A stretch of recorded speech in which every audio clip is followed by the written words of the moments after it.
തന്റെ വിവാഹങ്ങളുമായി ബന്ധപ്പെട്ട് ഉയരുന്ന ആരോപണങ്ങൾക്ക് വീണ്ടും മറുപടിയുമായി രേണുസുതി. തന്നെ താലി കെട്ടിയ ഏക വ്യക്തി സുധിച്ചേട്ടനാണ്. നിയമപരമായി വിവാഹം കഴിച്ചയാളും അദ്ദേഹം തന്നെ. അത് ഞാൻ എവിടെ വേണമെങ്കിലും പറയും. എന്നാൽ ഇപ്പോൾ വിവാഹവുമായി ബന്ധപ്പെട്ട് അടിസ്ഥാനരഹിതമായ പല ആരോപണങ്ങളും വരുന്നുണ്ടെന്നും രേണു പറയുന്നു. കോട്ടയം സ്വദേശിയും പാസ്റ്ററുമായ ബിനു എന്നയാൾ രേണുവിനെ വിവാഹം കഴിച്ചുവെന്ന തരത്തിൽ പ്രചരിക്കുന്ന ആരോപണങ്ങൾക്കും മെയിൻ സ്ട്രീം വൺ എന്ന യൂട്യൂബ് ചാനലിന് അനുവദിച്ച അഭിമുഖത്തിൽ താരം മറുപടി പറയുന്നു. ആരാണ് ഇത്തരം കഥകളെല്ലാം ഉണ്ടാക്കുന്നത്? ഏത് പാസ്റ്റർ? അങ്ങനെ ഒരു പാസ്റ്ററെ എനിക്ക് അറിയുക പോലുമില്ല, രേണു പറയുന്നു. എൻ്റെ ജീവിതത്തിലും പഴയ കാര്യങ്ങളുണ്ട്, സുധിച്ചേട്ടൻ്റെ ലൈഫിലും പഴയ കാര്യങ്ങളുണ്ട്. അതൊക്കെ ഞങ്ങൾ വിവാഹം കഴിക്കുന്ന സമയത്ത് രണ്ടു പേർക്കും അറിയാം. ഇത്രയും നാൾ വരെ ആർക്കും ഒരു വിഷയവും ഇല്ലായിരുന്നു. ഇപ്പോഴായിരുന്നു ഓരോന്നൊക്കെ കുത്തിപ്പൊക്കുന്നത്. എന്നോട് ഇതൊന്നും ആരും ഇതുവരെ ചോദിച്ചിട്ടില്ല. എൻ്റെ ജീവിതത്തിൽ സംഭവിച്ച കാര്യങ്ങൾ സുധിച്ചേട്ടനോടും കുടുംബത്തോടും മാത്രമല്ല, മൂത്ത മകന് അറിവായ കാര്യത്തിൽ അവനോടും പറഞ്ഞിട്ടുണ്ട്. എന്നിട്ടാണ് ഞങ്ങൾ തമ്മിലുള്ള കല്യാണം കഴിഞ്ഞത്. ഞാൻ പാസ്റ്ററെ കെട്ടിയാലും കെട്ടിയില്ലെങ്കിലും ഇവറ്റുകൾക്കൊക്കെ എന്താണ്?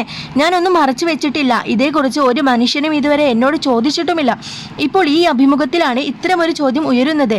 ഏതാണ്ട് എന്തോ വലിയ സംഭവം കണ്ടുപിടിച്ചതുപോലെയാണ് ഇപ്പോഴത്തെ ആരോപണം.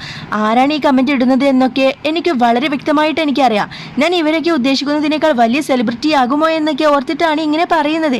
അല്ലാതെ ഇവരെ കൊണ്ടൊന്നും 5 പൈസയുടെ ഉപകാരമൊന്നുമില്ല. പഴയ കാര്യങ്ങളൊക്കെ ഇവിടെ കൊണ്ട് നിർത്താമെന്നാണ് എന്നെ വിവാഹം കഴിക്കുമ്പോൾ സുധിച്ചേട്ടൻ പറഞ്ഞത്. വിവാഹം എന്നതുകൊണ്ട് ഞാൻ ഉദ്ദേശിക്കുന്നത് താലികെട്ടും രജിസ്ട്രേഷനുമാണ്. ഞാൻ സുധിച്ചേട്ടനോട് ഒന്നും മറച്ചു വെച്ചിട്ടില്ല. സുധിച്ചേട്ടൻ മരിച്ചു പോയതുകൊണ്ട് ഞാൻ കളവ് പറയുകയാണ് എന്നാണെങ്കിൽ നിങ്ങൾക്ക് കിച്ചുവിനോട് ചോദിക്കാം. എൻ്റെ ജീവിതത്തിൽ സംഭവിച്ചതെല്ലാം ഇവർക്കറിയാം. പറയാൻ പറ്റാത്ത അത്രയും മോശം സാഹചര്യത്തിൽ ഞാൻ ജീവിച്ചൊരു ജീവിതം ഉണ്ടായിരുന്നു എന്ന് വെച്ച് അത് വിവാഹം കഴിഞ്ഞ് ദാമ്പത്യത്തിലേക്ക് പോയി എന്നല്ല. കമൻ്റ് ഇടുന്നവർക്ക് ഇത് മാത്രമാണ് എൻ്റെ മറുപടി.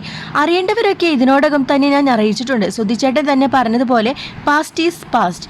അതുകൊണ്ട് മാത്രമാണ് ഞാൻ ചിന്തിക്കുന്നത്, ഞാൻ നിന്റെ ഭർത്താവാണ്, നീ എൻ്റെ ഭാര്യ, അത് മാത്രം പുറത്ത് പറഞ്ഞാൽ മതിയെന്നാണ് സുധിച്ചേട്ടൻ പറഞ്ഞതെന്നും രേണുസുതി പറയുന്നു. ഒരു പാസ്റ്ററേയും ഞാൻ വിവാഹം കഴിച്ചിട്ടില്ല, പക്ഷേ എനിക്കൊരു പാസ്റ്റ് ഉണ്ടായിരുന്നു. അത് ഞാൻ തള്ളിക്കളയുന്നില്ല. ഇവർ ഈ പറയുന്ന വ്യക്തി പാസ്റ്ററാണ് എന്നൊന്നും എനിക്കറിയില്ല. അയാൾ കല്യാണം കഴിഞ്ഞ് 2 മക്കളുമായി കുടുംബത്തോടെ ജീവിക്കുന്നുവെന്നാണ് എനിക്ക് കിട്ടിയ വിവരം. ഇതേക്കുറിച്ചൊന്നും എനിക്ക് ഇതുവരെ പറയേണ്ടി വന്നിട്ടില്ല. കിച്ചുവിൻ്റെ കാര്യം എല്ലാവർക്കും അറിയാവുന്നത് കൊണ്ടാണ് ആദ്യ ഭാര്യയുടെ പേര് പോലും അദ്ദേഹം സ്റ്റാർ മാജിക്കിൽ പറഞ്ഞതെന്നും രേണുസുതി കൂട്ടിച്ചേർത്തു.